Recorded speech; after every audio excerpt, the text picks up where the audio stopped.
कुछ टिप्स बताऊंगी जो आपको मदद करेंगे कंपनी लॉ में 60+ स्कोर करने में मदद करेंगे आपको। तो चलिए जल्दी से इस वीडियो को शुरू करते हैं। तो पहला टिप यह है कि you have to do at least 5 PYQs। Yes, it is very very very necessary. देखो, चाहे जितना भी आप कोशिश कर लो, 6 महीने में आप पूरा 1000 पेजेस का मॉड्यूल कवर नहीं कर पाओगे। कवर कर भी लिए तो आपको ध्यान में नहीं रहेगा वो, सिर्फ 6 महीने में। सो टू एस्केप दैट, इसके लिए एक अच्छा ऑप्शन है आपके पास कि एटलीस्ट 5 पास्ट PYQs करो आप लोग। उसमें ऐसे टॉपिक्स आपके कवर हो जाएंगे जो आपके मॉड्यूल में रह गए होंगे जाने अनजाने में। तो वो PYQs आप एक बार पढ़ेंगे तो आपका वो टॉपिक्स भी कवर हो जाएगा। PYQs को आप ऐसा मत समझो कि वो एक ही बार पढ़ना है और हो जाएगा। नहीं, उसको अच्छे से करो, उसे अपने सिलेबस का ही पार्ट समझो, तभी आप बहुत अच्छा स्कोर कर पाओ। And believe me guys, PYQs आपको इतना मदद करेंगे आपके स्टडीज़ में। तो कौन सा भी क्वेश्चन आपके सामने आ जाए, आप उसे अच्छे से रीड करोगे और उसका आंसर भी लिखोगे। ऐसा आपका PYQs और आंसर, सजेस्टेड आंसर, दोनों आपका पढ़कर हो जाना चाहिए। So let's move to the tip number 2। You have to learn everything logically. Company law में ऐसा कोई टॉपिक है नहीं जो आपको रट्टा मारना पड़े, एक्सेप्ट कुछ टॉपिक्स है जैसे कि remuneration, general meeting, board meeting, आपके प्रोफेशनल मिसकंडक्ट के जो पार्ट शेड्यूल 1, 2 हो गया, वो सब है। थोड़ा बहुत याद रखने का है, लेकिन वो हो जाता है। याद रखने का काम थोड़ा कम है, बट लॉजिकली ध्यान रखने का काम आपका बहुत ज़्यादा है। So you have to remember it logically. आप ये मत समझो कि कंपनी लॉ में सिर्फ रट्टा मारने का ऐसा है, नहीं, उसके पीछे एक कारण है। Try to find out that logic behind that. तो क्वेश्चन ऐसे बनते हैं कि आपने जितना लॉजिकली रिमेंबर किया उसके हिसाब से क्वेश्चन बनते हैं, और आंसर भी आपको वैसा ही लिखना पड़ता है। So it is simple. You have to just logically remember it everything. Whatever you are learning, you just have to find out the logic behind it. Your faculties won't gonna tell you what is the logic. Sometimes he will forget. He will forget. But you have to find it on your own. You have many options available. Chat GPT, Google, Telegram में आप अपने किसी पर भी, Telegram पर आप doubts पूछ सकते हो, लोग वहाँ पर से सॉल्व करेंगे। तो आपको ना लॉजिकली रिमेंबर करना है। Try to find out that logic behind the provision, behind the law.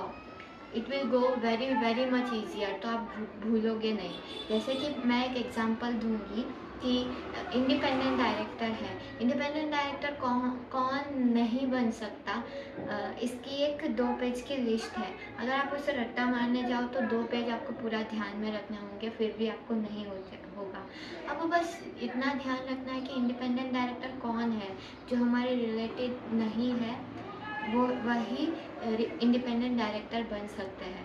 तो उसमें आपको एक पैटर्न देखना है कि कौन इंडिपेंडेंट डायरेक्टर नहीं बन सकता। हु इज़ अवर रिलेटिव्स, जिसके पास शेयर होल्डिंग है वो रिलेटेड बन जाएगा, तो वो लोग इंडिपेंडेंट नहीं बन जाएंगे। ऐसा आपको लॉजिकली ध्यान में रखना है। Try to find out the logic behind it. Logic सब में है, एक्सेप्ट जो आपका वाइंडिंग अप का प्रोसेस या फिर कोई और प्रोसेस हो गया, प्रोफेशनल मिसकंडक्ट हो गया, उसका आपको नहीं मिलेगा लॉजिक, वो आपको पढ़ना ही पड़ेगा। बट जो भी उसके अलावा जो पॉइंट है, try to remember it logically, वो आपको खुद समझ में आ जाएगा। लॉ या फिर प्रोविज़न पढ़ते टाइम आपको खुद समझ में आ जाएगा कि कौन सा पॉइंट लॉजिकली ध्यान रखने लायक है। Why is that so? You can search for it. Try to, it will help you to remember it for a very long time or forever. Our tip number 3 is to write answer short and point wise. ये आपका 10th-12th वाला exam नहीं है जहाँ पर आप जितना लिखोगे उस हिसाब से आपको मार्क्स मिलेगा। No, you have to write only that provision, only that answer which asked in the question, जो आपको पूछा है बस आपको वही लिखना है, दैट्स इट, आंसर ख़त्म। चाहे आंसर आपका कितना भी छोटा क्यों ना हो या फिर कितना भी बड़ा क्यों ना हो, आपको फुल मार्क्स दिए जाएंगे अगर आपका आंसर क्वेश्चन के हिसाब से है और क्वेश्चन जो पूछा है वो आप सही तरह से उसका आंसर दे रहे हो। Sometimes writing point wise and short can be very difficult. You are thinking that it will be easy, but it can be difficult because you have to focus on the question first and write down according to what question have asked. समझो for example आपका CSR का एक आपको दिखा question में CSR, but उसका specific answer आपको नहीं पता, तो CSR के बारे में आप पूरा लिखने बैठोगे, no it will really sir जितना भी लिखो, मैंने खुद देखा है अपने पेपर में 0 मार्क्स दे देते हैं।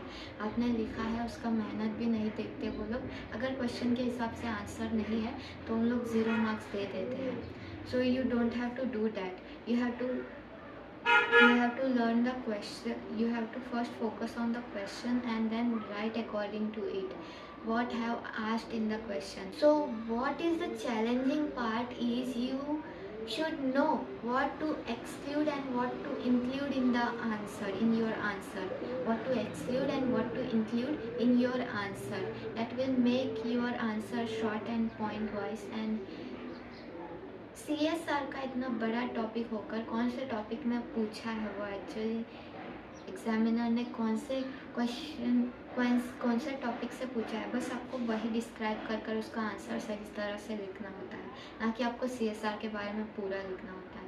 It will give you 0 marks until you write the correct answer. You have to learn how to learn the question first. You have to learn how to learn the question. जब आप question नहीं समझोगे तो आप answer बिल्कुल भी नहीं लिख पाओगे। आंसर आपका क्वेश्चन के हिसाब से होना चाहिए, क्वेश्चन जितना पूछा है उतना।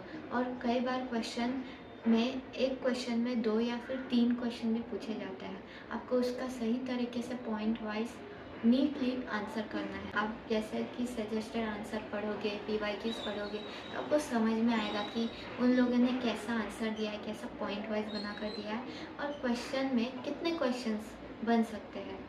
Here the tip number 1 is going to help you.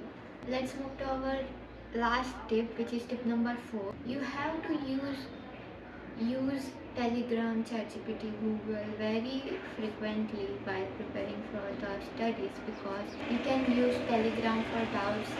कई बार स्टूडेंट्स डाउट पूछने में नहीं पूछते या फिर डरते हैं, पूछो यार, वो ग्रुप या फिर वो डाउट पूछने का सेक्शन स्पेसिफिकली आपके लिए बना है, सिर्फ आप डाउट पूछते जाओ वहाँ पर, आपको आंसर, बहुत लोग होते हैं वहाँ पर एक दूसरे का डाउट सॉल्व कर देते हैं। एंड पूरे लेक्चर में सपोज आपको अपने फैकल्टी का से लेक्चर लिया और उनका आपको समझ में नहीं आया, आप जितने भी बार भी पढ़ रहे हो आपको उनका समझ में नहीं आया, आपको उस टॉपिक को छोड़ना ही देना है। You have to search on your own. YouTube पे बहुत सारे वीडियो लेक्चर्स अवेलेबल है, रिविजन्स अवेलेबल है। आपको you don't search only for CS, आपको शायद CMA का वीडियो देखना पड़े, CA का वीडियो देखना पड़े उस स्पेसिफिक टॉपिक को समझने के लिए। So you have to do it. CA का हो, CMA का हो, वीडियोस यूट्यूब पर अवेलेबल है, आप उनका भी देख सकते हो। मतलब एक लॉ है जो इंडिया पर एप्लीकेबल है, तो वो भी वही पढ़ रहा है जो हम पढ़ रहे हैं। तो आपको ये नहीं देखना है कि स्पेसिफिकली CS के लिए कौन सा वीडियो बना है, बहुत सारे वीडियोस अपलोड होंगे, शायद वो CS, CMA, CS के लिए बने ही ना हो, फिर भी आप उस वीडियोस को देख सकते हो। अपना उससे क्या होगा, उससे आपका नॉलेज गेन होगा, लूज नहीं होगा, आपको कुछ एक्स्ट्रा ही सीखने मिलेगा। सो whatever you are learning, just don't focus on only one teacher that he is teaching me, I will learn only from him. Just explore. There are many teachers who will teach in their own way, in their own style. Learn in a fun way, not in a boring way. Video अच्छी लगे तो like करें और subscribe करें और comments में लिखिए कि आपको नेक्स्ट कौन से टॉपिक पर वीडियोस चाहिए। That's it, bye.